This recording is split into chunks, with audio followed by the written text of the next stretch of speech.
Veteran 1 Sukoharjo. Yang kami hormati Bapak Ibu Guru tamu undangan yang berkenan hadir memenuhi undangan kami. Marilah kita panjatkan puji syukur kehadiran Allah Subhanahu wa Ta'ala atas segala karunia-Nya sehingga kita masih diberikan kesempatan berkumpul bersama dalam acara diseminasi budaya positif dalam keadaan sehat walafiat, tidak dalam suatu apapun.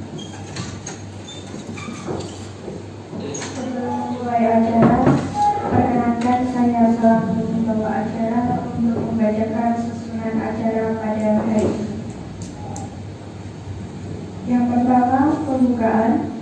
Yang kedua, sambutan oleh Kepala SMK Veteran 1 Sukoharjo.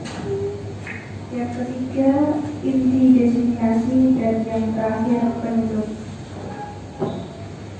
Berharap acara pada hari ini membawa kebermanfaatan untuk kita semua.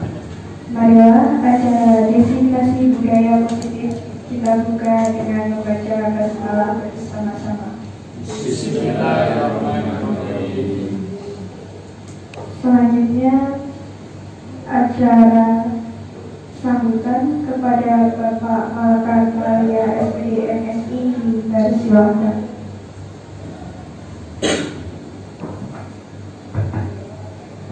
Bismillahirrahmanirrahim. Assalamualaikum warahmatullahi wabarakatuh. Waalaikumsalam warahmatullahi wabarakatuh. Alhamdulillahirabbil alamin. Asyhadu an la ilaha illallah wa asyhadu anna Muhammadan abduhu wa rasuluh. Allahumma shalli ala Muhammad wa ala ali Muhammad. Rabbi shrah li sadri wa yassir li amri wa hlul 'uqdatam min lisani yafqahu qawli. Amma ba'd. Yang saya hormati Bapak Bangun Prasojo selaku CCP angkatan ke-11 dari SMK Veteran 1 Sukoharjo, Bapak Ibu Guru dan juga para pimpinan yang hari ini hadir. Alhamdulillah, marilah senantiasa kita panjatkan puji syukur kepada Allah SWT karena atas berkat rahmat dan karunia-Nya kita masih diberikan kesehatan, kesempatan sehingga kita bisa bersama berkumpul di ruang ini di dalam kegiatan aksi nyata diseminasi budaya positif yang ini merupakan salah satu kegiatan di program Guru Penggerak angkatan 11 yang dalam kali ini diikuti oleh Bapak Bangun Prasojo. Bapak Ibu yang saya hormati, saat ini memang fenomena anak generasi Gen Z ini memang betul-betul ada tantangan bagi kita, khususnya seorang pendidik dalam arti kurikulum merdeka yang diterapkan saat ini memang sudah diperhitungkan ataupun sudah dianalisa bahwa kurikulum yang saat ini tepat atau merupakan kurikulum yang sesuai dengan zaman anak-anak sekarang ini adalah dengan menggunakan kurikulum merdeka.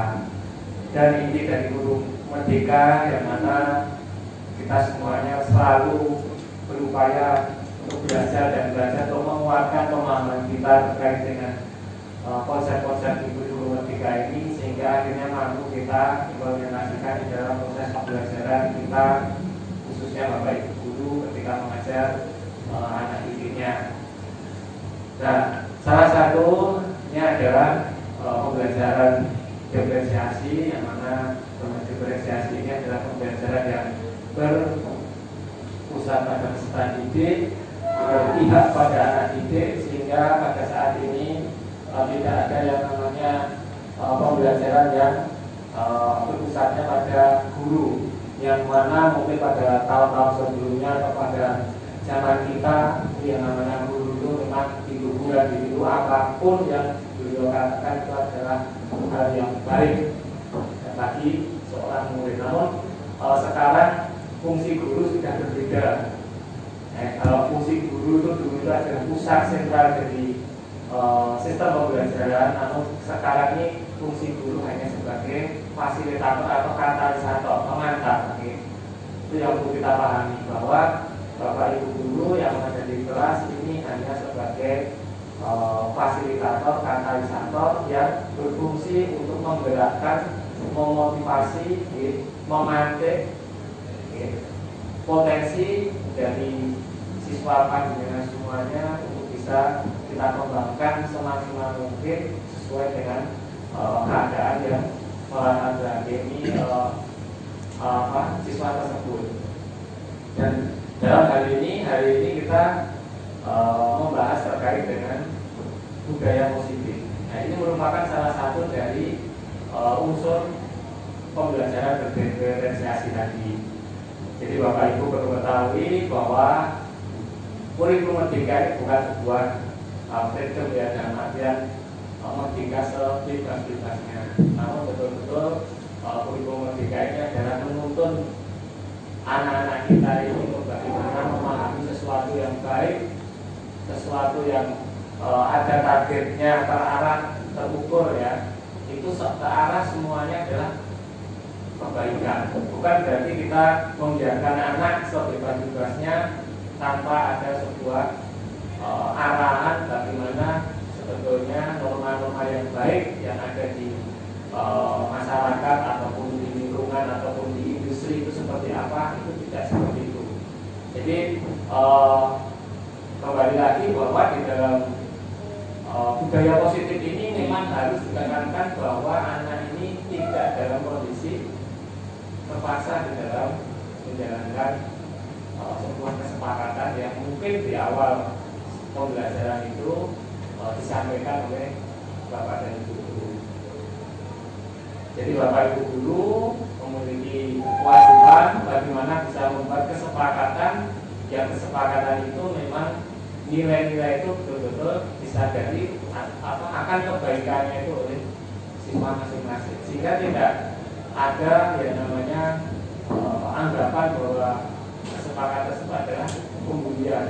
Ya, kata sepakat itu membawa itu. Kesepakatan adalah sesuatu yang disetujui bersama.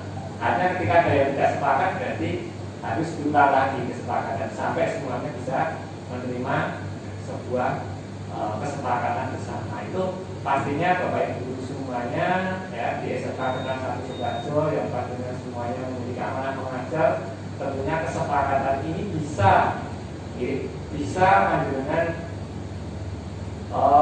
modifikasi ataupun panjenengan buat mengikuti dari suasana ataupun latar belakang siswa-siswa panjenengan yang panjenengan hadapi saat mengajar atau sudah ditetapkan oleh sekolah. Bisa dari sekolah juga seperti dalam hal ini mungkin dari kurikulum Arianto, juga dari Pak Suris membuat ketetapan-ketetapan peraturan yang terkait dengan tata tertib siswa ini juga diperbolehkan. Ya, berarti tugas Bapak Ibu guru bisa mensepakati apa yang sudah diatur oleh sekolah tersebut menjadi sebuah pemahaman yang disadari kemanfaatan dan kebaikannya oleh siswa-siswa kita. Misalnya potong rambut harus rapi, jadi tugas Bapak Ibu guru bagaimana memahamkan memang potong rambut ini adalah suatu hal yang manfaatnya besar bagi siswa. Kalau di bengkel mungkin rambut gondrong akan berakibat keselamatan kerja bisa membahayakan bagi siswa. Namun mungkin dari sisi kerapian, dari sisi sikap dan mental orang melihat anak yang tidak berambut rapi itu juga akan berbeda. Misalnya di PKL saja kemarin ada kasus anak yang rambutnya diselur juga dibujuk mencuri saat ada kejadian pencurian di toko atau tempat itu. Itu kan hal-hal yang memang penampilan itu sangat penting ketika orang itu mau melihat perilaku seseorang. Maka hal-hal yang demikian perlu ditanamkan pada diri siswa. Apapun yang menjadi kesepakatan di sekolah ini semuanya didasarkan atas kesadaran yang betul-betul tumbuh dari dalam diri. Karena apa? Kalau kesadaran yang tumbuh, maka ending dari kurikulum merdeka setiap proses pembelajaran itu harus dapat membuat siswa nyaman. Maka di Bapak Ibu, siswa nyaman. Oke. kuncinya di situ. Kalau panjenengan menurut saya istilahnya mengajar tapi di modul tok ya, tidak punya rencana pembelajaran, mengajar langsung ceramah saja. Model kayak gitu tuh, ceramah terus langsung tugas seperti ini. Itu nek di penelitian itu kan anak itu kan fokusnya itu maksimal ketika dia pembelajaran. Kalau hanya nyawang bunyi nulis dan tahu rumah itu maksimal cuma 2 jam Bapak Ibu. Ya, itu pun dalam kondisi yang mungkin secara fisiknya anak kita itu fit. Kalau sudah tidak fit itu tidak mungkin akan fokus ketika panjenengan semua ceramah terlalu berlebihan dan anak itu selalu difokuskan pada guru yang mengajar. Paling bagus bagaimana? Paling bagus bagaimana panjenengan semuanya itu bisa menghidupkan sekolah ini dalam posisi mereka itu selalu menggali potensi berdiskusi atas sebuah tema yang mungkin bisa panjenengan pakai dengan sebuah permasalahan sehingga terjadi sebuah diskusi yang menghasilkan bagi anak-anak itu dan sebuah kelompok-kelompok. Ini memang sulit, ini para lebih sulit, tapi ini memang harus kita mulai budayakan pembelajaran berinteraksi dengan budaya tadi kan di kurikulum merdeka budaya positifnya itu semua acuannya ada profil pelajar Pancasila ini bukan Pak. Profil Pancasila itu yaitu sila ke apa? 5 sila itu. Artinya di situ ada gotong royongnya, ada apa? Semangat pendidikan tunggal ikanya, pendidikan tunggal ika menghargai perbedaan mungkin pendapat dari teman yang lain, terus rasa empati dan simpati pada orang lain, tumbuh rasa sosialnya pada orang-orang yang mungkin membutuhkan pertolongan. Itu semua kita gali dari budaya positif itu memang harus kita kembangkan dengan tujuan menjadi profil pelajar Pancasila itu memang akan bisa dengan implementasikan ya pembelajaran itu dalam proses pembelajaran itu dengan metode yang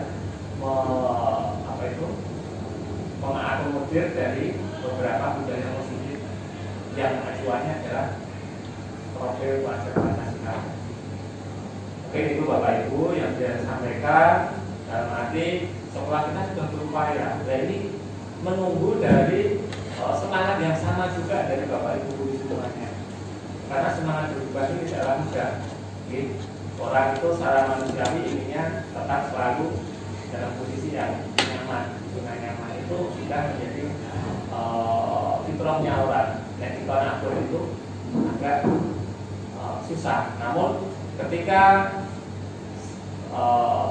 susahnya dalam artian beratnya kita melakukan sebuah perubahan itu tinggal bagaimana kita punya istilahnya apa giroh atau semangat yang tinggi bahwa kita itu ingin mencapai anak-anak kita itu berubah dengan sebuah karakter dari yang tidak baik menjadi baik. Ini satu cita-cita betul.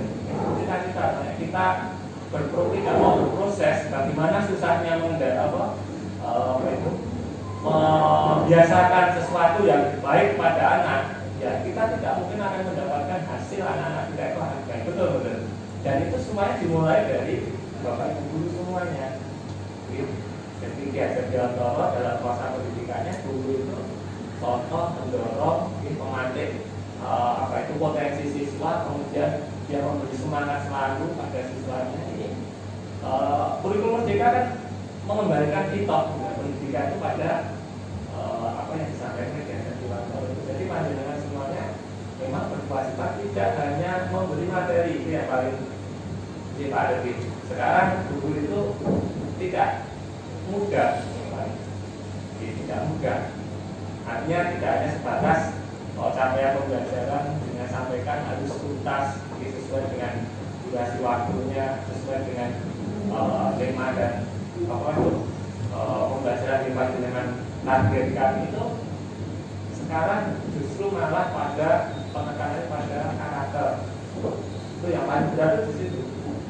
Karena memang anak sekarang itu menurut saya belajar di dunia itu jadi pada kelas AI gitu artificial intelligence itu sangat-sangat sekarang itu kalau anak tahu seperti itu guru kan apa-apa nih kok nggak tesis itu tinggi loh, tesis ini ini manajemen apa itu langsung metu wahyu ini bab yang semua terus ini ADW baca ngeplak pun gitu. Tapi kan ternyata ada loh apa nanti cek plagias itu lah ya, cek plagias. Tapi yo bisa lolos ini cara itu ada. Itu mana itu benar-benar pembodoan dari sisi kreativitas kita itu sudah semuanya dengan apa itu artinya itu apa itu dengan teknologi informasi sekarang itu anak itu masalah ilmu itu masalah sebenarnya saya yakin kita tuh kalah dengan anak kita. Gimana? Nah itu nek ada hanya kaitannya dengan kompetensi dengan pengetahuan itu nggak ada gunanya anak-anak di sekolah.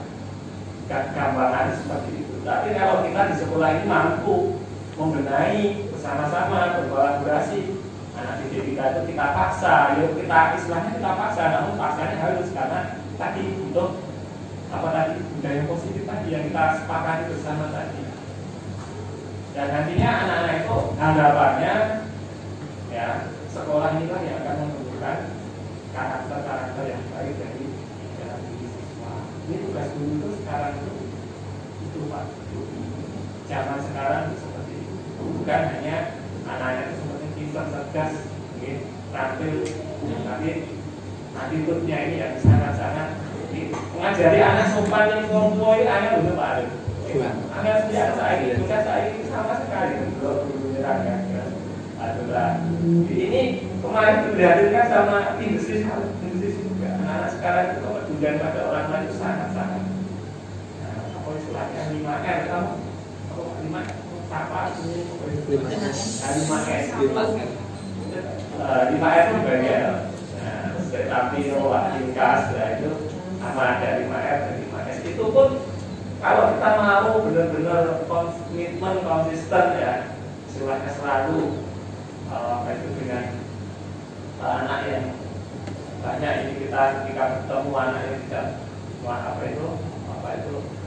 tidak pantas buat apa kita selalu berada komitmen, insya Allah pasti akan ada sebuah perubahan. Syukur sekarang dari Pak Haras Al-Kurikulum setiap setiap pulang Pak itu jadikan Pak ya, setiap pulang itu anak-anak bareng-bareng sama gitu. Terima kasih Bapak Ibu guru ya, itu kan harapannya itu agar setidaknya dia menghargai. Ini kan sebagai contoh apa ya? Alhamdulillah ini ide-ide yang seperti itu mau Bu Yuni dan teman-teman yang lain ada ide biar anak itu ada mesin istilahnya, ada sesuatu yang nantinya itu ya sedikit itu memang nggak mungkin langsung langsung dia, tapi setidaknya ketika kita bersama-sama punya semangat yang sama untuk merubah karakter anak didik kita ini, ya itu insya Allah nanti prosesnya pastinya akan membawa hasil. Nah kapan? Kita jangan sampai putus asa. Mending kita terus berupaya meskipun banyak kendala, namun ada sesuatu yang kita harapkan. Daripada kita diam aja tidak mau mengabaikan semua hal, semuanya mengulang standar apapun, itu nantinya juga akan apa ya kita dapat pun pastinya ada yang akan terjadi pada kemunduran di sekolah kita ini. Jadi yang tidak kita harapkan, anak-anak kita ini semua ada harapan orang tua, harapan orang tua yang pastinya ingin semuanya itu anak-anaknya di sini menjadi paling dan paling. Namun kalau kemarin ya saya usia ada orang tua yang kesini itu protesnya ternyata memang dengan pengen mengerti itu buatnya Pak protes kaitan dengan pelajaran kita. Maka mungkin dengan aku tadi ini sedikit saya ada dapat aja. Di wali kelas itu memang perannya ternyata harus kita kasih lagi. Wali kelas tidak hanya dalam arti namun benar-benar bagaimana bisa membersamai, memotivasi, menyelesaikan permasalahan yang dalam arti orang tuanya di sekolah ini kan adalah wali kelas tersebut. Sehingga kalau nanti itu tadi kita ada wali kelas yang mana itu wali kelas itu nanti disampaikan kepada wali kelas yang memang dia setidaknya mempunyai sign of namanya kepedulian yang tinggi kepada peraturannya, tidak kelas yang diambil itu saja. Mungkin ada semakin panjang lebar, tapi Bapak Ibu sambungan semangat untuk menyampaikan diskusi hari ini. Pak, ada semangat sangat gitu ya untuk catatan dulu Pak.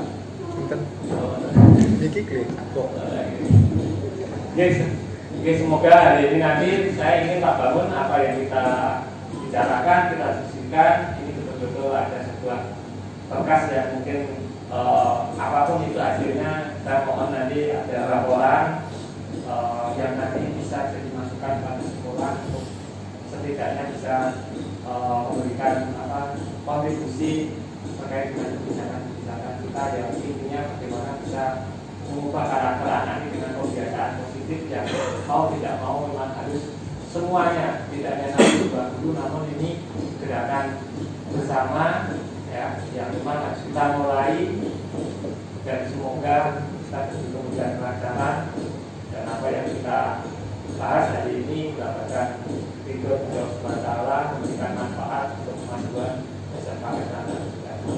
Catatan yang bisa saya sampaikan, kurang lebihnya mohon maafkan. Akhirul kalam, wassalamualaikum warahmatullahi wabarakatuh.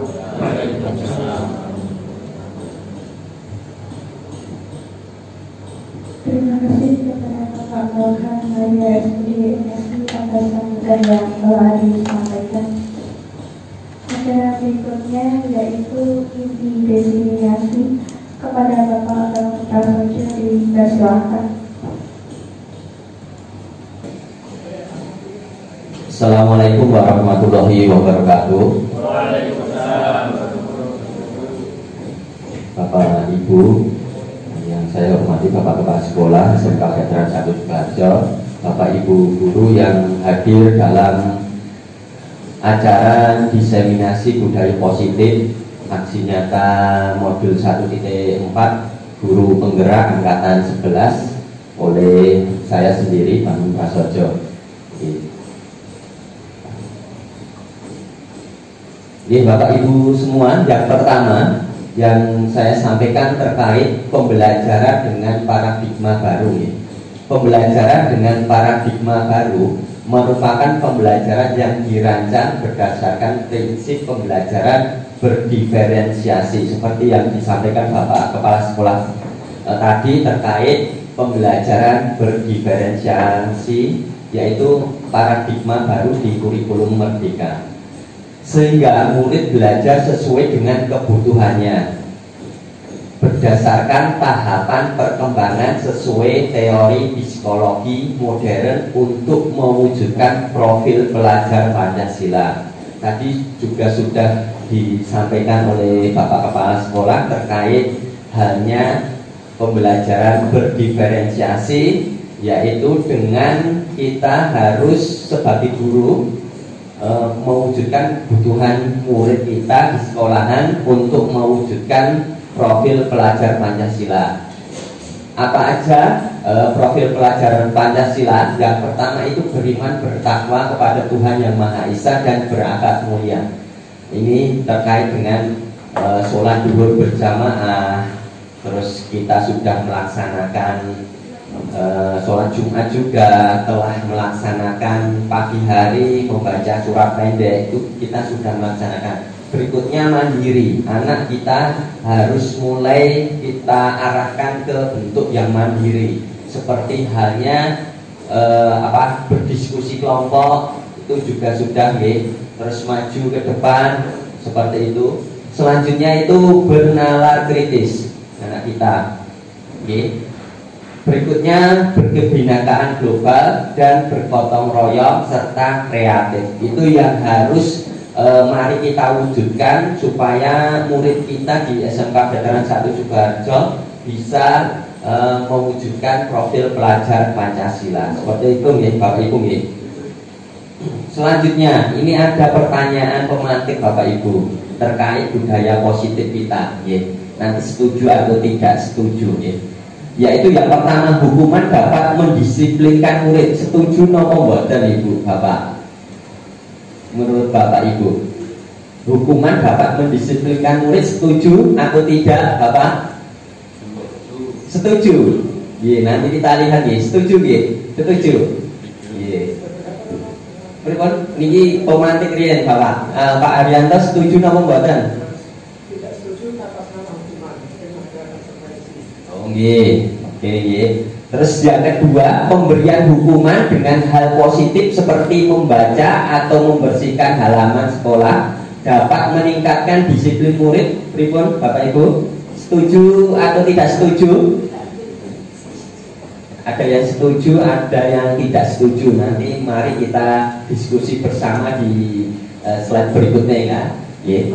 Ketiga, memberi penghargaan dapat meningkatkan motivasi belajar murid. Setuju atau enggak? Setuju. Mari kita bedah satu persatu nggih Bapak Ibu nggih. Nah, kita lihat dulu apa itu budaya positif. Perwujudan dari nilai-nilai kebajikan atau keyakinan universal yang diterapkan di sekolah. Nanti kita akan bedah satu persatu. Ada 6 komponen dari budaya positif ya. Yang pertama itu disiplin positif dan nilai kebajikan universal. Yang kedua teori motivasi, hukuman dan penghargaan restitusi, keyakinan kelas, kebutuhan dasar manusia dan dunia berkualitas, 5 posisi kontrol guru nanti, dan terakhir segitiga restitusi. Oke, Bapak Ibu. Yang pertama disiplin positif dan nilai kebajikan universal. Itu terkait makna disiplin. Disiplin berasal dari bahasa Latin disin, yang berarti belajar. Jadi disiplin itu belajar Bapak Ibu. Belajar. Kedua, dalam budaya kita kata disiplin dimaknai menjadi sesuatu yang dilakukan seseorang pada orang lain untuk mendapatkan kepatuhan. Biasanya gitu nggih. Untuk kepatuhan. Selanjutnya, sebagai pendidik, tujuan kita adalah menciptakan murid yang memiliki disiplin diri, sehingga mereka bisa berperilaku dengan mengacu pada nilai-nilai kebajikan universal dan memiliki motivasi intrinsik. Intrinsik itu dalam diri siswa tersebut. Harus kita menyadarkan bahwasanya motivasi itu harus datang dari diri peserta diri sendiri, supaya apa? Tidak luntur. Kalau dari luar itu mesti luntur, Bapak Ibu. Nah, gitu. Terus selanjutnya, disiplin bertujuan menanamkan motivasi intrinsik. Tadi jadi disiplin itu untuk menanamkan dalam diri murid kita itu biar keluar motivasinya. Untuk menjadi orang yang mereka inginkan dan menghargai diri sendiri dengan nilai-nilai yang mereka percaya. Jadi mulai sekarang Bapak Ibu juga sudah melaksanakan motivasi untuk menumbuhkan kepercayaan diri siswa dalam diri siswa tersebut, supaya untuk apa? Tadi dengan nilai-nilai yang mereka percaya. Selanjutnya, motivasi intrinsik ini memiliki dampak panjang. Kalau murid kita dari dalam dirinya sudah tumbuh disiplin positif, maka itu akan berdampak panjang. Bukan kalau kita motivasi dari luar, eksternal dari luar, itu dampaknya pendek. Jadi mulai sekarang kita kembangkan motivasi intrinsik dari dalam diri murid, sehingga tidak akan terpengaruh pada adanya hukuman. Ngertos nih Bapak? Jadi misal saja siswa tidak mengerjakan tugas, nanti ada hukuman lari 10 kali. Nanti siswa itu mengerjakan tugas, tetapi dengan embel-embel apa tadi Bu? Pak, dia tidak dihukum, atau tadi dia dapat hadiah, itu malah jangkanya apa? Pendek. Kalau kita tidak memberi hukuman, siswa mengerjakan tugas enggak? Itu. Karena apa? Motivasinya tidak tumbuh dari dirinya siswa. Jadi hadiah itu malah menyebabkan kalau tidak ada hadiah, partisipasi siswa itu menjadi berkurang. Saya sendiri juga mengurangi pemberian. Seperti PLOS itu juga hadiah. Itu akan menyebabkan ada beberapa siswa yang akan minder, yang tidak maju kok, nggak diberi PLOS dan lain sebagainya. Itu juga hadiah namanya. Monggo Bapak Ibu, nanti juga bisa sharing-sharing nih terkait ini. Selanjutnya, dengan motivasi ini murid akan tetap berperilaku baik berdasarkan nilai-nilai kebajikan karena mereka ingin menjadi yang menjunjung tinggi nilai-nilai yang mereka hargai atau mencapai suatu tujuan mulia. Begitu Pak Bu. Jadi jangan sampai hukuman itu cuma sebagai tameng saja, tameng saja untuk supaya siswa tersebut disiplin mentaati hal yang kita inginkan. Nanti berbeda pendapat, ente nanti ada pendapat dari Bapak Ibu, mari kita diskusikan nih, nanti ada forum diskusi. Selanjutnya ini nilai-nilai kebajikan universal. Nilai-nilai kebajikan adalah sifat-sifat positif manusia yang merupakan tujuan mulia yang ingin dicapai setiap individu. Nilai tersebut bersifat universal, lintas bahasa, suku, bangsa, agama maupun latar belakang. Untuk nilai kebajikan pada profil pelajar Pancasila tadi sudah saya sampaikan, beriman, bertakwa kepada Tuhan Yang Maha Esa dan berakhlak mulia. Selanjutnya mandiri, bernalar kritis, berkebinekaan global, bergotong royong dan kreatif. Monggo nanti disiplin positif kita itu berkaitan dengan ini tadi, nilai-nilai kebajikan untuk mencapai profil pelajar Pancasila. Nah, selanjutnya ini teori motivasi dan hukuman dan penghargaan restitusi. Nah ini Bapak, motivasi, hukuman, penghargaan. Menurut Dian Bos dalam bukunya itu ada 3 motivasi perilaku manusia. Yang pertama, untuk menghindari ketidaknyamanan atau hukuman, itu motivasi eksternal.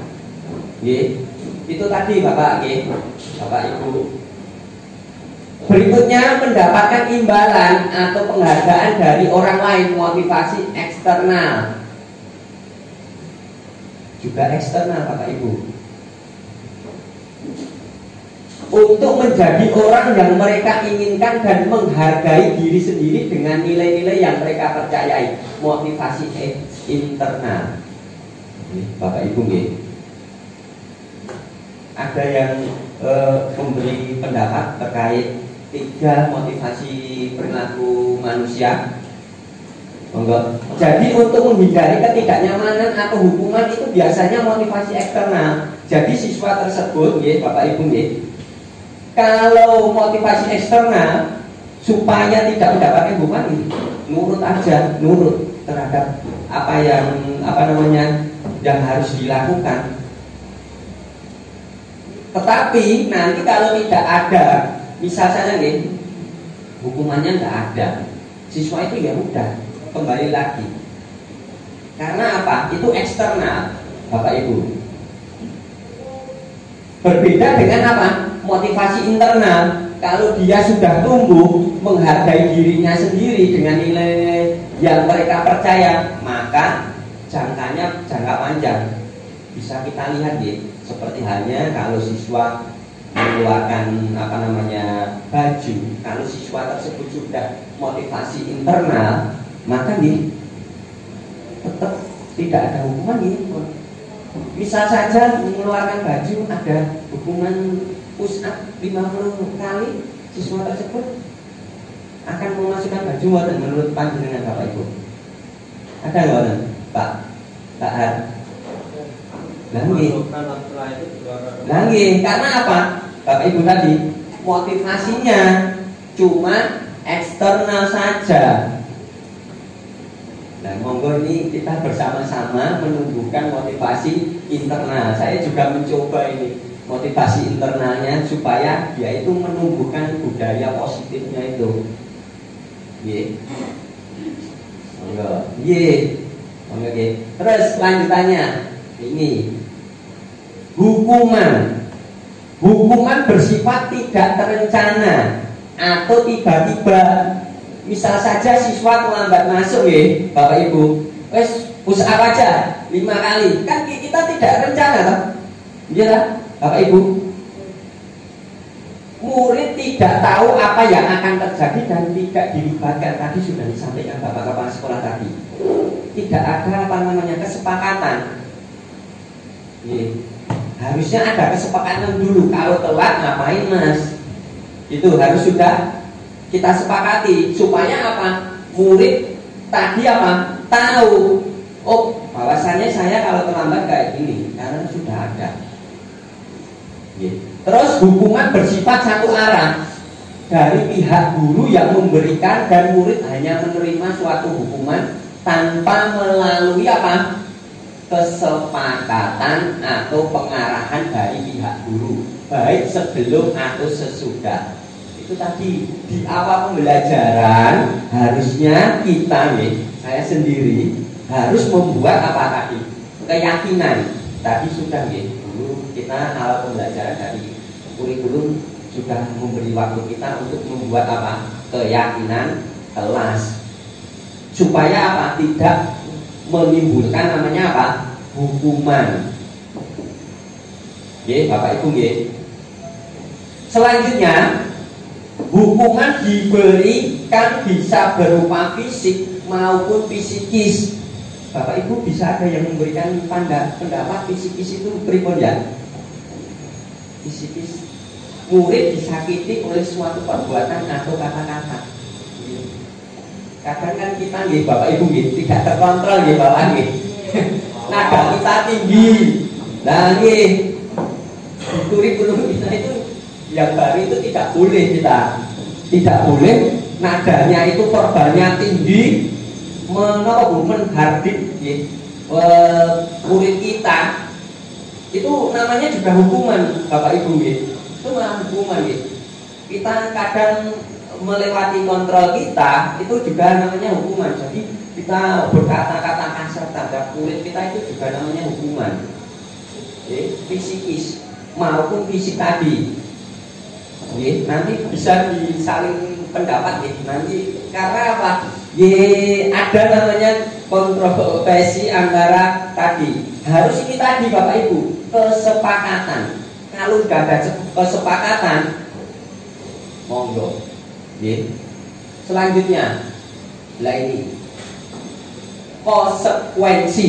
Tadi hukuman, sekarang konsekuensi. Nah ini konsekuensi sudah terencana atau disepakati, sudah dibahas dan disetujui oleh murid dan guru. Nah ini Bapak Ibu, malah konsekuensi itu tidak menimbulkan hal yang hukuman tadi.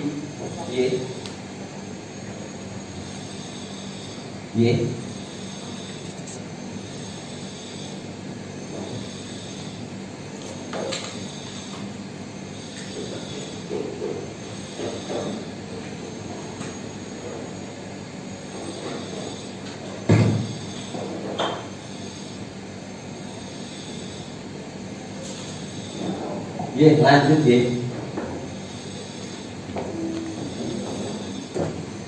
berikutnya tadi konsekuensi sudah terencana atau disepakati, sudah dibahas dan disetujui oleh murid. Jadi namanya konsekuensi itu sudah terencana, sudah tertulis atau disepakati. Itu malah kita apa? Kedua arah. Tadi kan satu arah cuma dari guru. Kalau konsekuensi dari murid sudah disepakati, dari guru juga sudah disepakati.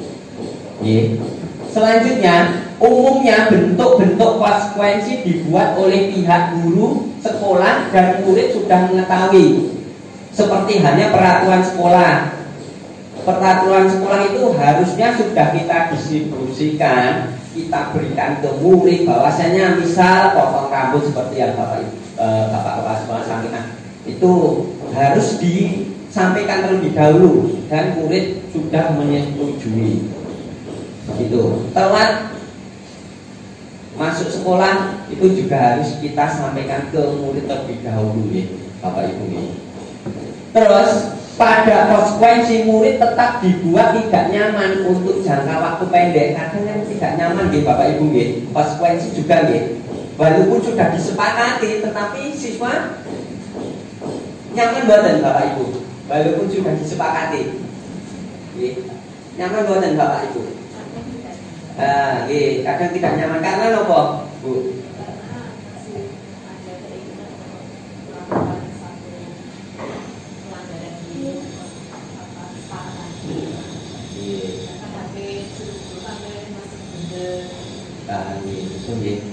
Jadi walaupun sudah disepakati, tetapi konsekuensi itu juga tidak nyaman untuk jangka waktu pendek. Jadi cuma waktunya pendek sekali. Selanjutnya, nah ini perbedaan hukuman dan konsekuensi. Hukuman sesuatu yang menyakitkan harus terjadi. Kalau konsekuensi itu sesuatu harus terjadi karena sudah disepakati. Ya, kalau hukuman tadi nopo Pak, Bu, kan tidak terencana gitu, kan langsung udah usaha karena kan nggak terencana langsung keluar dari Bapak Ibu guru gitu, langsung. Terus berikutnya membuat anak sakit fisik maupun hati. Fisik kalau push up, hati karena apa tadi? Verbal tadi verbal tadi untuk jangka waktu lama Bu. Biasanya diingat-ingat misal Pak Bangun ya push up siswa 50 kali, diingat terus itu mesti Pak Bangun mesti kayak gitu, jangka waktu panjang. Terus konsekuensi membuat anak merasa tidak nyaman dalam jangka waktu pendek. Tadi buat ini misal handphone dikumpulkan, tapi kalau udah dikembalikan ya udah, nanti udah cuma pada saat KBM aja udah. Konsekuensi. Terus anak membenci kedisiplinan. Kalau hukuman, gimana? Push up 50, anak jadi membenci modern Bapak Ibu. Tadi, menurut Bapak Ibu membenci modern. Pengalaman Pak. Juga sama-sama SMA itu juga pernah pengalaman. Saya dulu pernah 20 kali, tapi saya juga masih ingat sekarang, tapi itu juga membuat saya juga merasa saya harus jangan sampai kenapa-napa. Tidak semua. Pak, terima kasih. Tadi sudah disampaikan, sekarang anak zaman menurut filosofis Ki Hajar Dewantara kita harus sesuaikan dengan kodrat alam dan kodrat zamannya. Zaman sekarang berbeda dengan zaman kita dahulu. Tahu Bapak kan berbeda kita. Berbeda gimana? Kalau sekarang kita melempar pengganggu saja, nanti anaknya nelpon orang tuanya datangi sekolah, kita didatangi polisi. Biasanya gitu kan. Sekarang kita banyak kan seperti itu kejadian Bapak Ibu. Kita pengennya mendisiplinkan murid, tetapi kita malah masuk ke ranah yang lain nanti.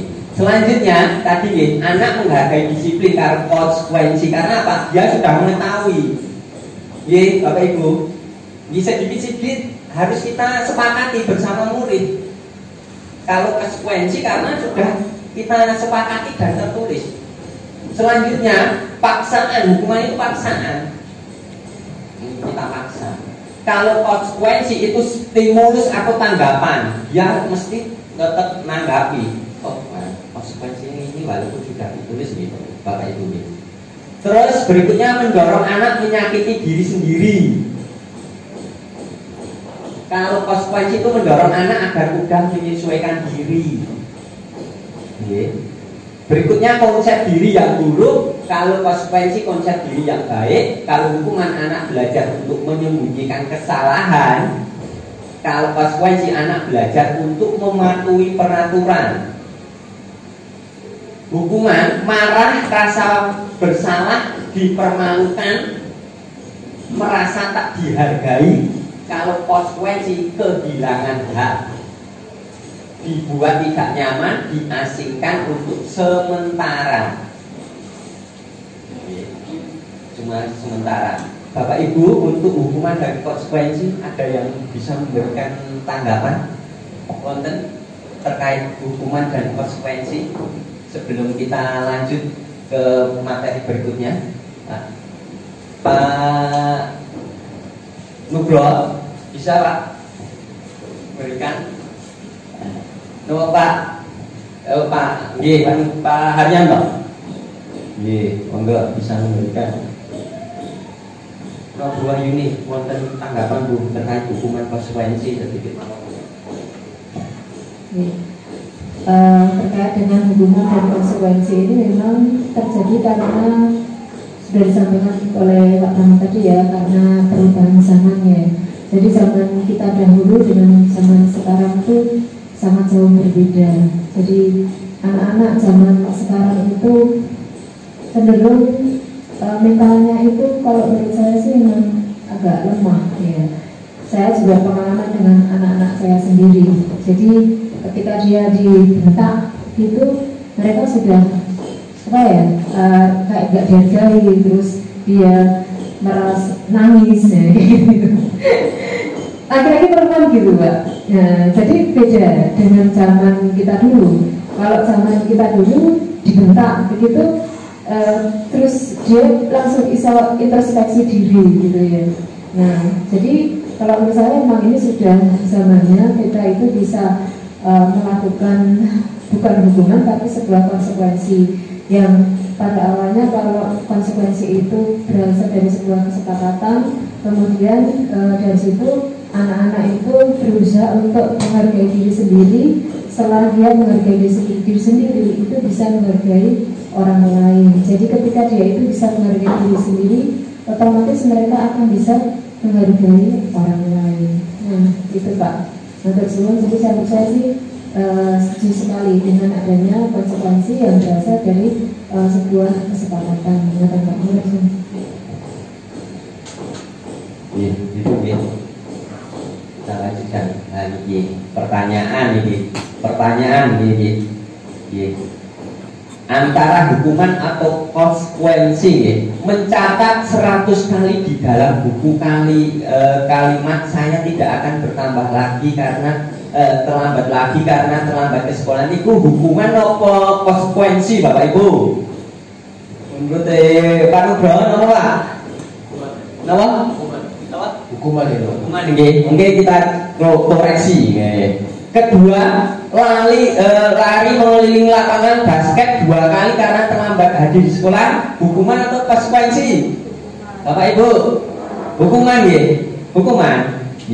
Terus murid diminta push up 15 kali karena tidak menggunakan masker ke sekolah, hukuman.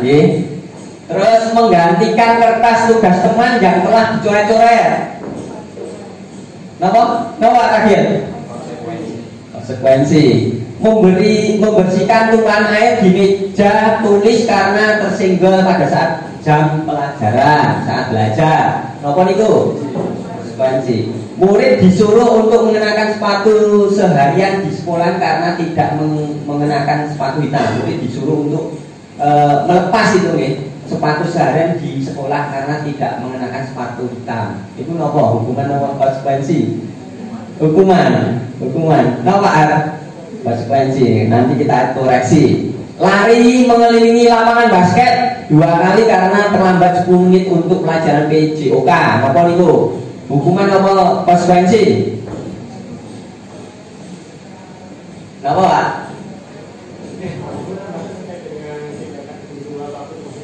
Tapi perbedaannya pada kesepakatan awal, rencana ataupun tidak rencana. Apabila tindakan guru melakukan seperti itu memang sudah terencana, di awal sudah ada kesepakatan, bisa jadi itu adalah sebuah konsekuensi apapun wujud dari tindakannya. Yang penting anak sudah paham terlebih dahulu sebelum melakukan pelanggaran, misalkan sudah ada konsekuensinya dan sudah disepakati bersama. Maka misalkan jadi lari meninggalkan lapangan basket, misalkan. Kalau memang kesepakatannya dari awal sudah seperti itu, maka itu bisa disebut konsekuensi. Tapi akan menjadi sebuah hukuman bagi siswa apabila ditugaskan oleh guru tanpa perencanaan. Oke Pak Har, kita cek dulu ya. Tadi sudah disampaikan Pak Haryanto ya. Kita cek. Nah, ini mencatat 100 kali di dalam buku kalimat. Saya tidak akan terlambat lagi karena terlambat sekolah. Itu kalau biasanya menurutnya hukuman. Hukuman. Terus selanjutnya lari mengelilingi lapangan basket 2 kali karena terlambat hadir di sekolah. Ini ku napa? Napa? Hukuman Pak, karena fisik. Nggih. Nggih, kesepakatan biasanya ini pun kan siswa nanti ada namanya keyakinan kelas atau kesepakatan. Siswa itu menuliskan. Nggih, nanti nggih. Biasanya siswa nggih mboten menuliskan 2 kali karena terlambat, itu biasanya jarang menuliskan seperti itu nggih. Terus ini murid diminta untuk push up 15 kali. Ya, itu hukuman. Hukuman karena fisik. Selanjutnya menggantikan kertas tugas teman yang telah dicoret-coret, konsekuensi. Biasanya kan sudah kalau rusak diganti Pak. Itu konsekuensinya. Terus selanjutnya membersihkan tumpahan air. Itu kan tidak ada fisik dan perbanyak. Itu juga sama ya. Itu karena konsekuensi. Murid disuruh untuk tidak mengenakan sepatu, itu hukuman. Nah terakhir lari mengelilingi lapangan basket 2 kali karena terlambat 10 menit untuk pelajaran BJOK. Karena apa tadi Pak Har bilang konsekuensi? Karena dia di pelajaran BJOK. Iya, karena guru sudah membuat. Berbeda dengan ini tadi mencatat 100 kali. Catat 100 kali. Iya, berbeda. Lanjutnya ya. Nah sekarang ini namanya restitusi, yaitu proses menciptakan kondisi bagi murid untuk memperbaiki kesalahan mereka. Jadi untuk memperbaiki tadi siswa supaya memperbaiki dalam diri ini, di dalam motivasi diri siswa tersebut, namanya restitusi, sehingga mereka bisa kembali pada kelompok mereka dengan karakter yang lebih kuat. Lanjutnya, restitusi juga merupakan proses kolaborasi yang mengajarkan murid untuk mencari solusi. Jadi kadang-kadang kan kita tidak menanyakan dulu ya. Saya juga kadang juga tidak menanyakan terlambat ini apa. Kadang kita harus terlambat push up gitu nggih, Bapak Ibu nggih. Harusnya kita apa? Menanyakan dulu. Ya, menanyakan. Kadang saya juga terlena tidak menanyakan udah ini. Harusnya kita apa? Melakukan apa tadi? Untuk mencari solusi untuk masalah mereka dan membantu murid berpikir tentang orang seperti apa yang mereka inginkan dan bagaimana mereka harus memperlakukan orang lain. Ini menurut Selson Golsen, itu di buku di tahun terbit 1996. Ini malah pelajaran dulu gitu. Selanjutnya, ciri-ciri restitusi yang pertama, bukan untuk menebus kesalahan, namun untuk belajar dari kesalahan. Itu ya. Terus kedua, memperbaiki hubungan. Ketiga, tawaran, bukan paksaan. Kita tawarkan, kan kita kadang maksa gitu, melakukan itu aja langsung kita tawarkan, mau nggak? Konsekuensinya gini, ya. kita tawarkan juga. Oh solusinya gini mas, kalau terlambat, berangkatnya lebih pagi aja. Oh kendaraannya isi bensinnya itu di SPBU apa rame pak, ya isi bensinnya di sore hari sebelum berangkat. Kita tawarkan solusi. Terus restitusi menuntun untuk melihat ke dalam diri. Ke dalam diri murid itu kita lihat dulu, kita tuntun. Terus restitusi diri adalah cara yang paling baik. Lanjutnya restitusi fokus pada karakter bukan tindakan. Jadi bukan tindakan ya. Restitusi fokus pada solusi. Jadi Bapak Ibu terkait restitusi itu mencari solusi untuk murid-murid kita. Kita carikan solusi terbaik itu bagaimana kita tawarkan terhadap murid. Kita tawarkan. Kadang-kala saya kadang lupa menawarkan solusi gini gimana mas solusinya, mau tidak? Untuk perbaikan diri mau tidak mas? Gitu. Jadi kita beri solusi. Kita tawarkan, oh mau tidak mas untuk merubah diri kayak gini, kita tawarkan ya.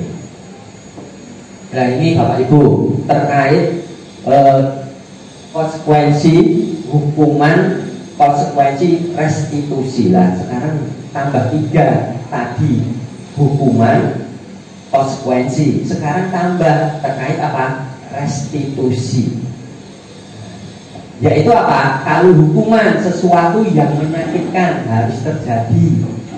Kalau konsekuensi sesuatu harus terjadi. Restitusi merupakan pilihan.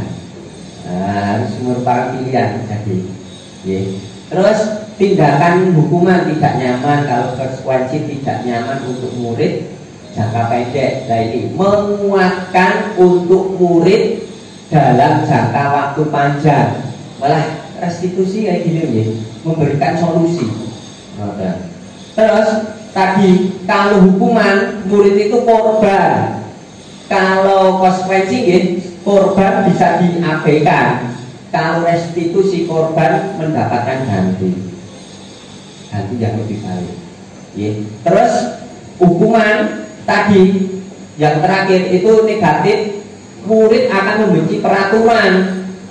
Kalau murid akan menghormati peraturan, murid akan menghormati diri dan orang lain. Jadi ada 3 pilihan Bapak Ibu yang Bapak Ibu bisa kita laksanakan di dalam kelas, yaitu tapi hukuman itu negatif. Kalau konsekuensi netral, kalau restitusi itu positif. Tetapi kita harus ini tadi, murid belajar bertanggung jawab untuk berlakunya, fokus pada pemecahan masalah. Apa yang kamu yakini ini?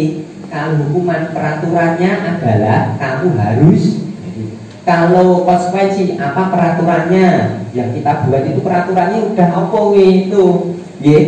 Terus mampukah kamu melakukannya? Kalau restitusi apa yang kamu yakini?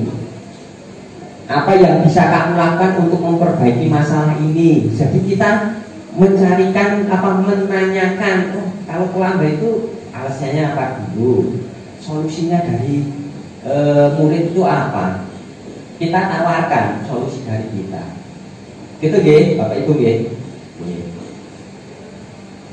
Nah, sebelum masuk ke nomor 3 keyakinan kelas, ada yang ingin disampaikan Bapak Ibu terkait hukuman, konsekuensi, restitusi. Ada ngoten Bapak Ibu terkait hal tersebut. Enten mboten Pak Ar, monggo Pak Ar. Perubahan paradigma dimulai dari motivasi internal. Jadi perbedaan dari 3 jenis kata ini, mana yang mengarah ke motivasi internal maupun eksternal. Terima kasih. Jadi untuk tadi sudah terkait hukuman, konsekuensi, restitusi. Bapak Ibu Nah, sekarang kita lanjut untuk namanya keyakinan kelas nih Bapak Ibu nih. Terkait keyakinan kelas Bapak Ibu. Mesti Bapak Ibu sudah pernah melakukan keyakinan kelas nih Bapak Ibu nih. Nah ini, mengapa tidak peraturan saja? Mengapa harus keyakinan kelas? Nih, jawab pertanyaan berikut. Monggo Pak Ibu. Mengapa kita memiliki peraturan tentang penggunaan helm pada saat mengendarai kendaraan motor? Mengapa kita memiliki peraturan tentang penggunaan masker dan mencuci tangan setiap saat? Menurut Bapak Ibu, mengapa tidak peraturan saja? Mengapa harus keyakinan?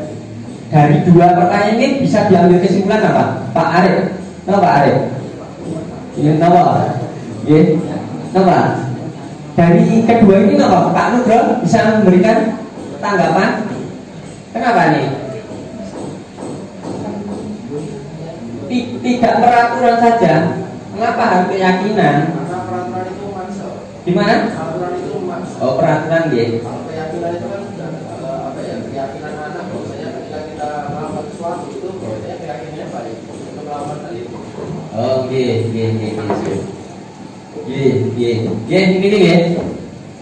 Ini dari dua pertanyaan ini, nilai keselamatan atau kesehatan inilah yang kita sebut sebagai suatu apa?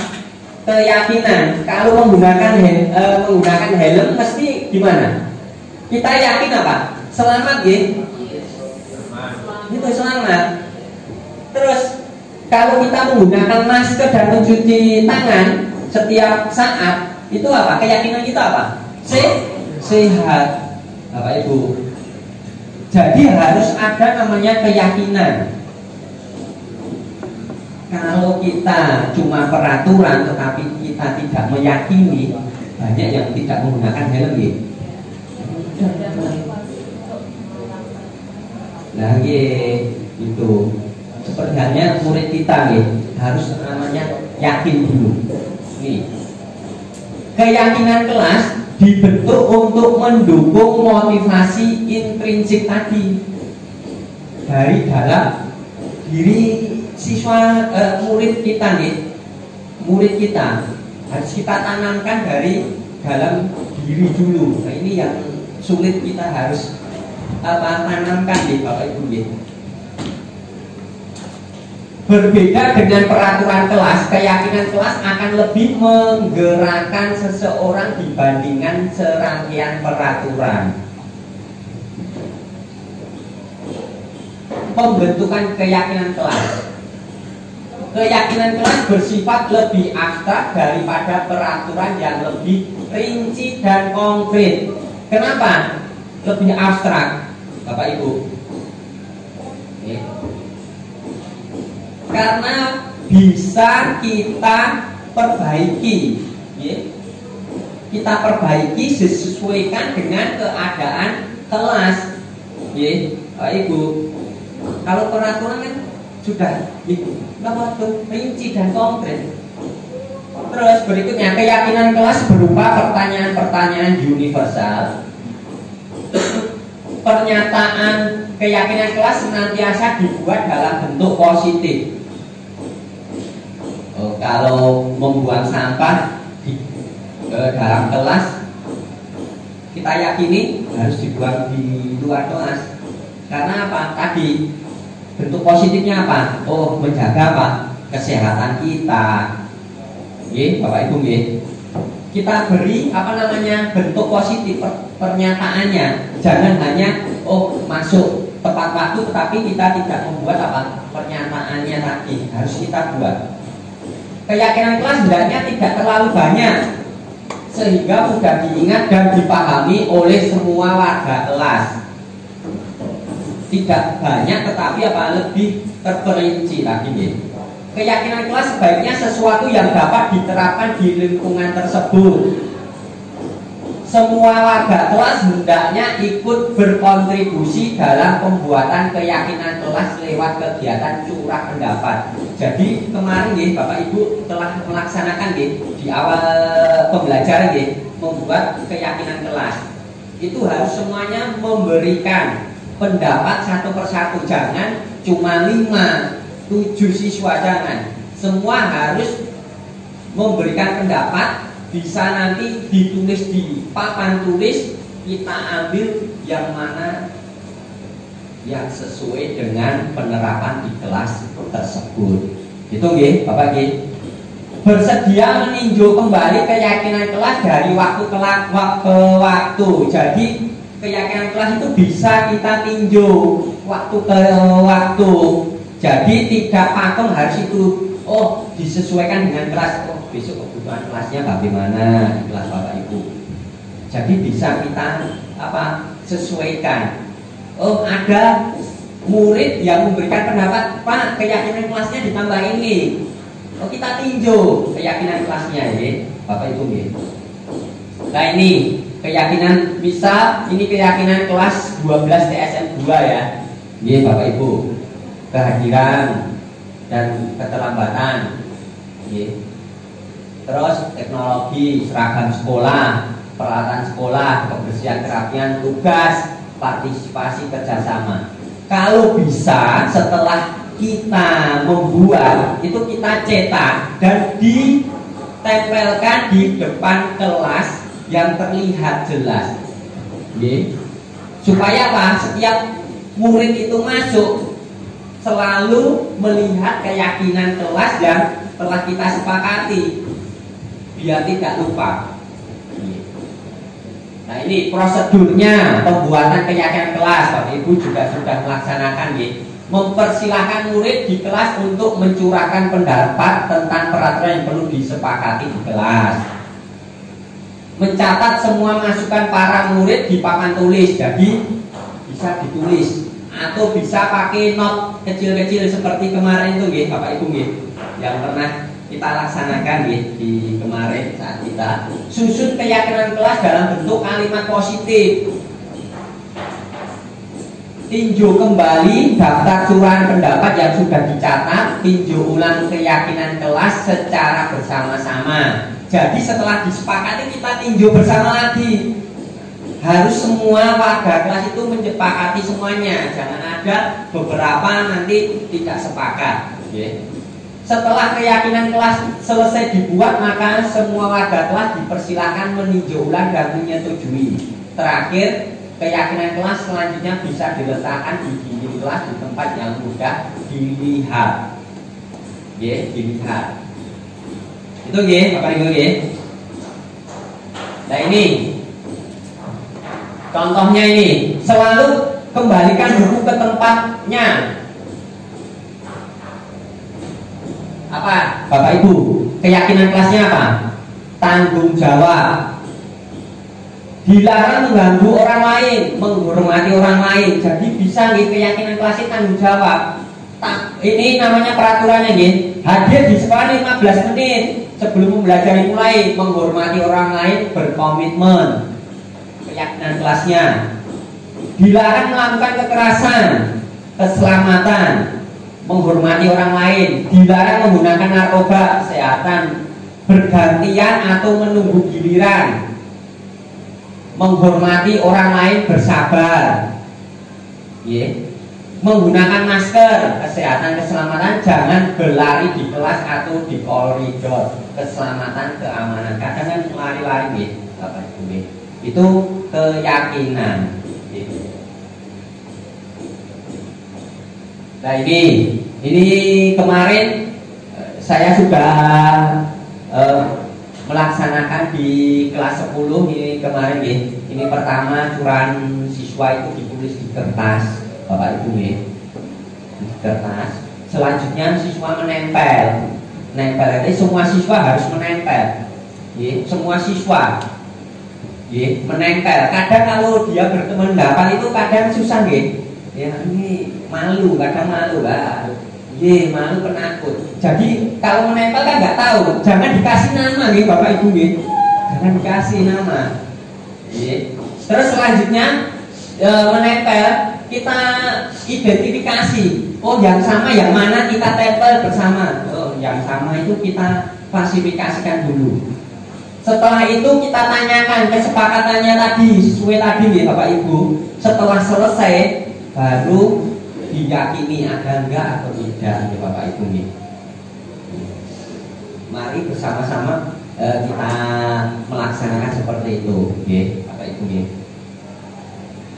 Ada yang bisa disampaikan tentang keyakinan kelas?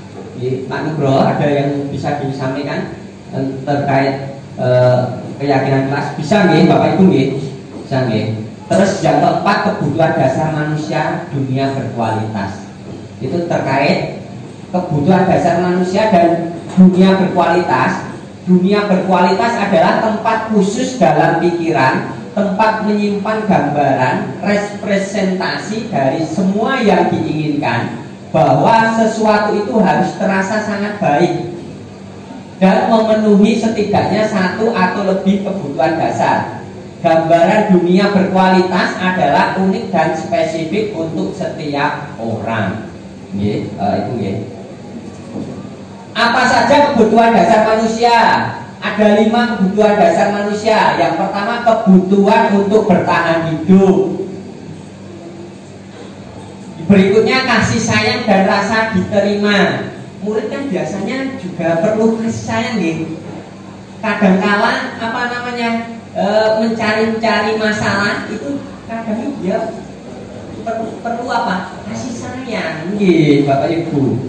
Berikutnya, kebebasan, kebutuhan akan pilihan. Ya, kadang pengen bebas murid itu, ingin bebas jam kosong dan lain sebagainya. Ya. Selanjutnya, kesenangan. Kadang buat gaduh dan lain, ya pengen kesenangan juga gitu. Kebutuhan untuk merasa senang. Terus penguasaan, kebutuhan pengakuan atas kemampuan. Wah, yang kadangkala yang juara 1 itu pengen apa? Pengakuan terus. Oh, saya yang maju Pak, saya yang maju. Jangan sampai seperti itu nih. Harus ganti, bergantian. Yang lain juga perlu diakui. Nah, Bapak Ibu. Nah, ini 5 posisi kontrol Bapak Ibu yang terakhir 5 posisi kontrol. 5 posisi kontrol dulu. Bapak Ibu guru ada 5 posisi kontrol. Yang pertama, penghukum. Bapak Ibu punya 5 posisi kontrol. Yang pertama, penghukum. Guru menghardik, menyakiti. Bapak Ibu pernah menyakiti siswa push up gitu efeknya murid marah boten muridnya muridnya marah boten dan mendendam atau bersifat agresif mengulangi kesalahan. Biasanya kalau udah dihukum boleh kesalahan lagi mana siswa nggak efek jerahnya nggak ada pengen lagi. Terus pemantau, guru menghitung dan mengukur. Efeknya murid memahami konsekuensi yang harus dijalani, menitik beratkan pada sanksi atau hadiah. Pemantau ya atau kita itu selalu memberikan apa tadi hadiah. Oh, kalau ini wah seger nanti beri hadiah. Itu pemantau Oh, supaya tidak dihukum. Itu. Berikutnya, pembuat rasa bersalah. Guru berceramah, mengungkapkan kecewaan. Oh, misal Pak Nugroho kenapa kok nggak ngerjain tugas dan lain sebagainya. Itu namanya membuat rasa bersalah. Guru itu membuat rasa bersalah. Efeknya murid merasa bersalah, merasa gagal dan rendah diri. Malah kita menyalahkan murid. Jadi kayak gitu. Selanjutnya, teman. Guru membuat alasan-alasan. Efeknya murid senang dan akrab dengan guru. Ayo kerjain loh, kok yang orang kerjain bijine jelek gitu. Itu malah jadi temennya ya. Terus namun murid menjadi lemah dan tergantung pada guru. 5 posisi kontrol guru. Terakhir ini, manajer. Guru mengajukan pertanyaan, efeknya murid memiliki tanggung jawab untuk mencari jalan keluar permasalahannya. Monggo milih yang mana, itu namanya posisi kontrol guru. 5 itu posisi kontrol guru. Kalau bisa sebagai apa, manajer kan? Kalau atasan gimana? Eko, ini muridnya gimana? Muridnya gimana? Kalau Bapak Ibu guru pengen posisi kontrol nopin kan? Pak Nugroho, dulu nih Pak Nugroho pengen nomor berapa Pak Nugroho? Nomor 5 nih. Manajer nih. Jadi manajer nih. Mau nggak nih? Gitu. Nah ini nanti bisa saya share nih Bapak Ibu untuk ini penghubung, pembuat rasa bersalah, teman, pemantau, manajer.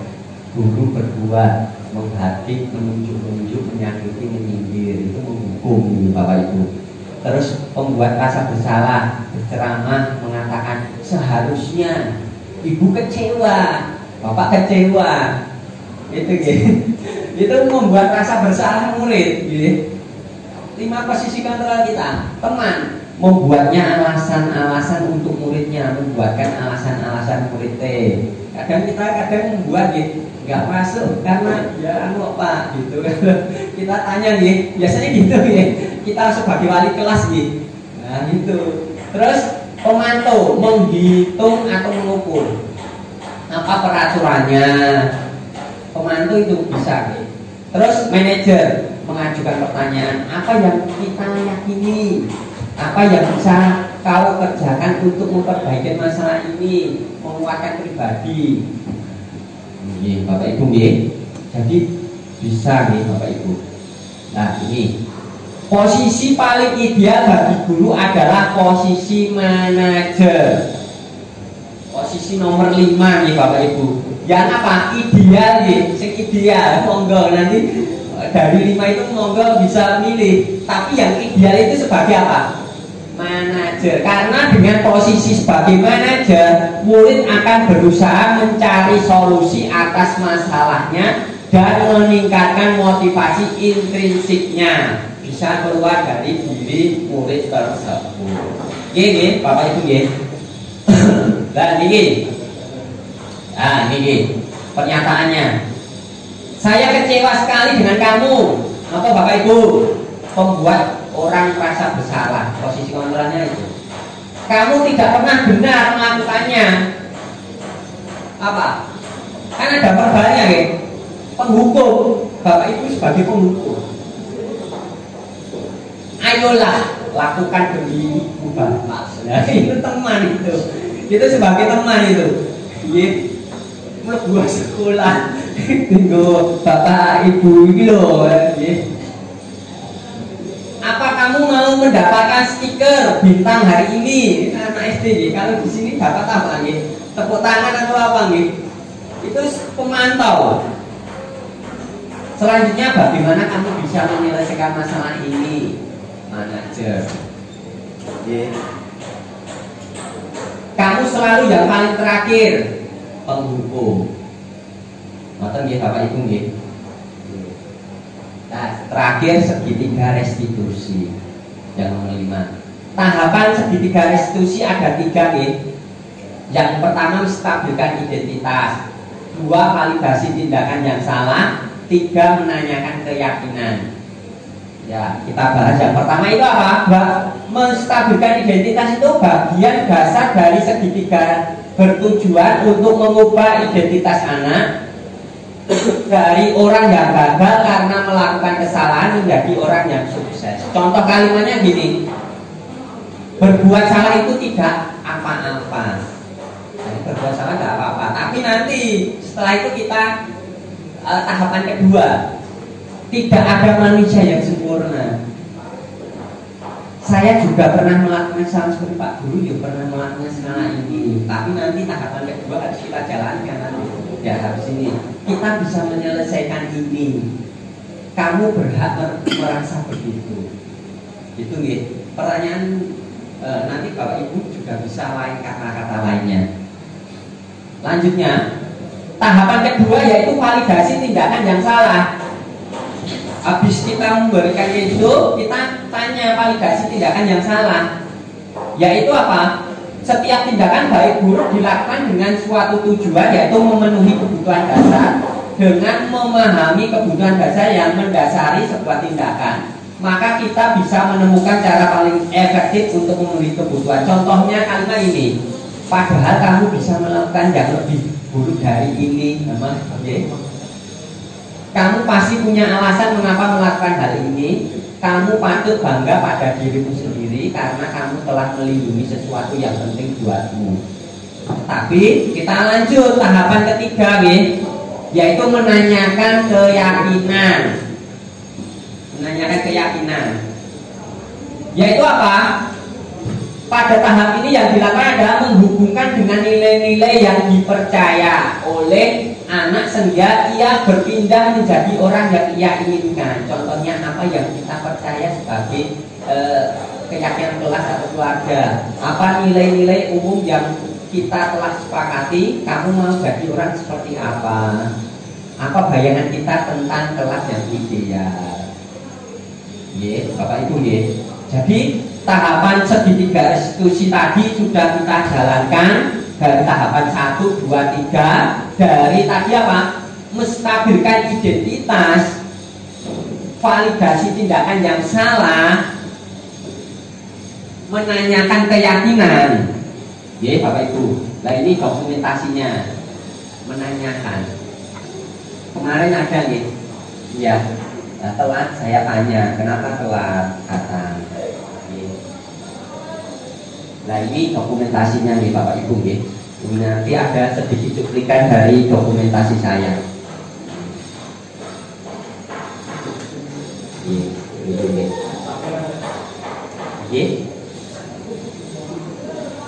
Nah ini Bapak Ibu.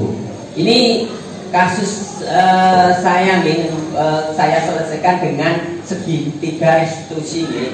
Kejadian saat belajar di kelas 12 TSM 2 pada hari Kamis ketika jam belajar matematika berlangsung, ada seorang siswa yang terlambat masuk ya, karena terlalu asik bermain game online di handphone sehingga larut malam, sehingga menyebabkan berangkatnya kesiangan. Ini monggo nanti bisa memberikan pendapat dari yang telah saya laksanakan ini.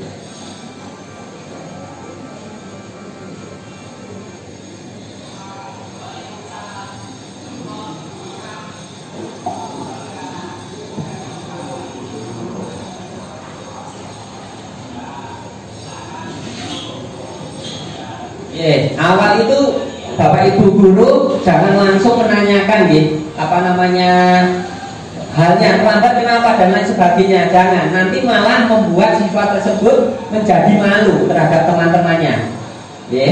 Bapak Ibu jadi duduk. Setelah itu, setelah jam istirahat baru kita panggil, bisa ke ruang guru perpustakaan ya untuk menanyakan tadi. Nah, menanyakan tadi. Jadi tahapannya segitiga restitusi. Nah ini. Nah, ya.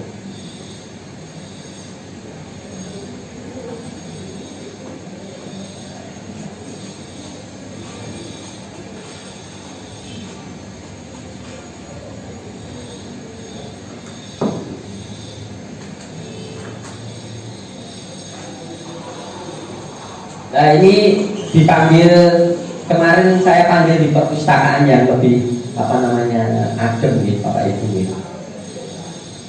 Bentar, ini walaupun nih kemarin berlatih nih Bapak Ibu nih, saya masih ada membaca teksnya nih.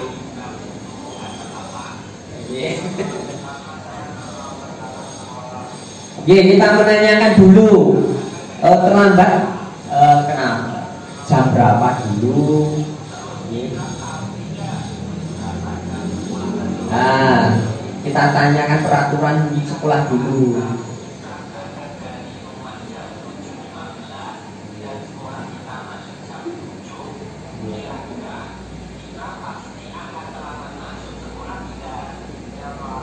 Nah, ini.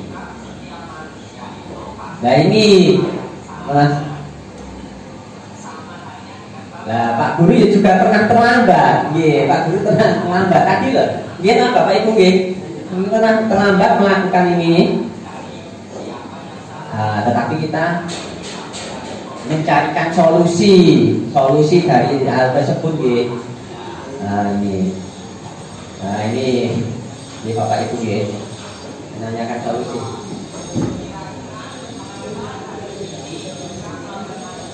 Nggih.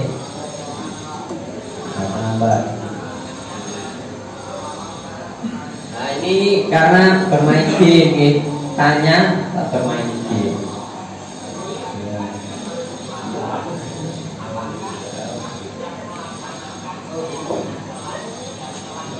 Nah ini kita tanyakan keyakinan kelas yang sudah kita buat itu terhadap murid kita. Nah, kita ingatkan keyakinan kelas yang sudah dibuat apa? Nah, datang tepat waktu.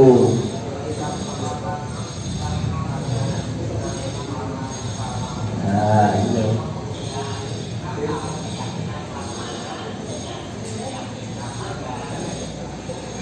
Disiplin kita tanya.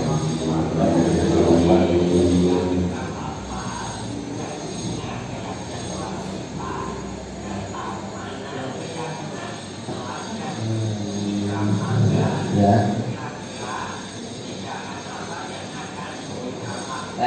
Kita tanya tindakannya untuk mencari solusi terhadap murid tersebut nggih, Bapak Ibu nggih.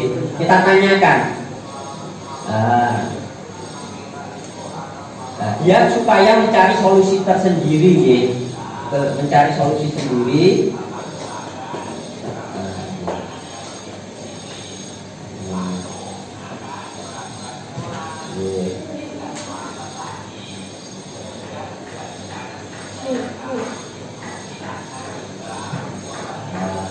Nah gitu.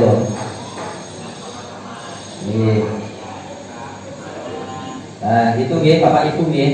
Itu segitiga restitusi tadi terkait ini tadi nggih. Menstabilkan identitas, setelah itu validasi tindakan, dan yang terakhir menanyakan keyakinan tadi prosesnya.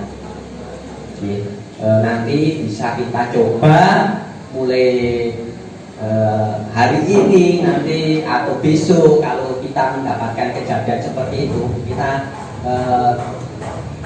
mulai tahap demi tahap. Saya juga sendiri juga tahap demi tahap ya melaksanakan tersebut. Nah, ini sudah terakhir nih ya, terakhir terkait flagship. Hal baru apa yang mengubah para guna saya yang dapat dan perasaan mengikuti ini? Monggo Bapak Ibu Guru Wahyuni bisa memberikan refleksi ya dari yang pertama, hal baru apa yang mengubah paradigma saya yang saya dapatkan. Jadi hal baru yang saya dapatkan setelah saya mendapatkan kegiatan ini itu memberikan motivasi kepada saya pribadi sebagai seorang guru untuk lebih menerapkan pembuatan atau peningkatan budaya positif ya. Jadi peningkatan budaya positif. Sebenarnya saya berpikir sudah menerapkan ya. Cuma untuk membuat budaya politik itu lebih stagnan dan berkelanjutan itu memang sangat sulit sekali. Jadi kadang kita juga ada namanya manusia, ada lemahnya, ada kelebihannya gitu. Jadi kadang kita nggak bisa konsekuen. Jadi tapi mulai saat ini paradigma yang telah saya dapatkan itu akan berubah diri saya sendiri untuk bisa lebih meningkatkan penerapan budaya bisnis pada anak-anak, terutama agar mereka benar-benar bisa mendapatkan manfaat apa yang telah kami terapkan tentang peningkatan budaya positif yang berkelanjutan. Jadi tidak hanya dalam jangka waktu yang pendek. Itu Pak Presiden. Terima kasih Ibu Wahyuni. Monggo Pak Arianto, refleksi ada 3 poin Pak. Monggo Pak. Untuk dari 3 ini Pak. Terima kasih. Alhamdulillah pada kesempatan hari ini kita bisa berdiskusi bersama, dan setelah mendapatkan pencerahan dari Bapak Babun, alhamdulillah perasaan saya jadi lebih senang dan terbuka dengan apa yang tadi menjadi bahasan. Setuju dengan apa yang tadi disampaikan untuk menerapkan budaya positif. Memang kita membutuhkan motivasi dari dalam diri, motivasi dari dalam diri. Selanjutnya tentunya bagaimana kita menumbuhkan motivasi dari dalam diri siswa tersebut agar nantinya penerapan budaya positif itu dapat berlangsung dalam jangka yang panjang. Seterusnya siswa sudah memahami dari awal tentang konsep ataupun tujuan daripada siswa belajar. Mungkin demikian Pak, saya sangat senang sekali pada kesempatan hari ini bisa kita diskusi. Terima kasih. Nomor 3 untuk menjadi guru, ya tentunya menjadi seorang guru adalah menjadi panutan bagi peserta didik. Semoga nanti bisa memberikan contoh yang baik buat anak dalam menerapkan budaya positif. Demikian, terima kasih Pak. Yang terakhir Pak Heru untuk refleksinya. Pak Heru. Ya, nomor 1, 2, 3 Pak. Monggo Pak Heru.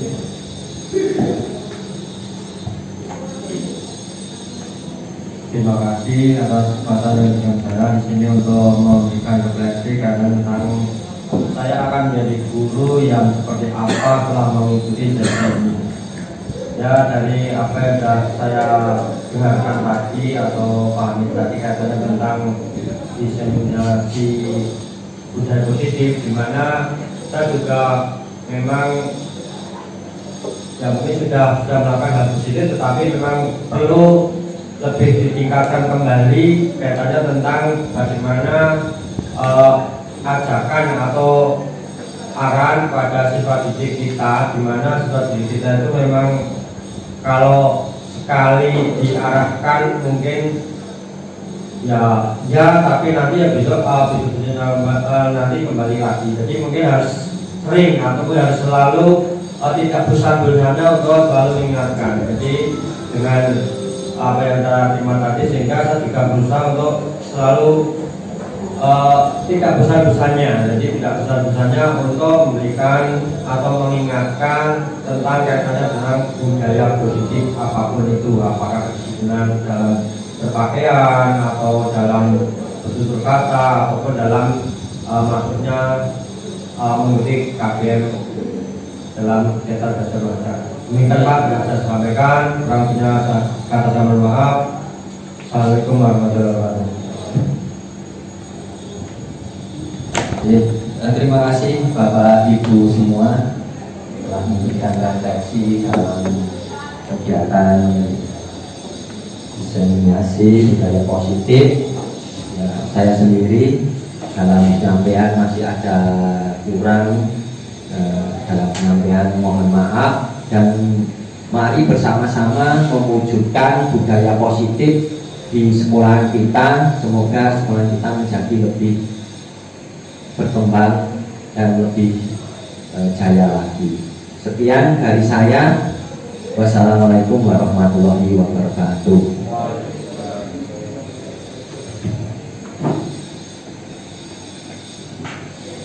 Terima kasih kepada Pak Rojo atas penyampaian materinya.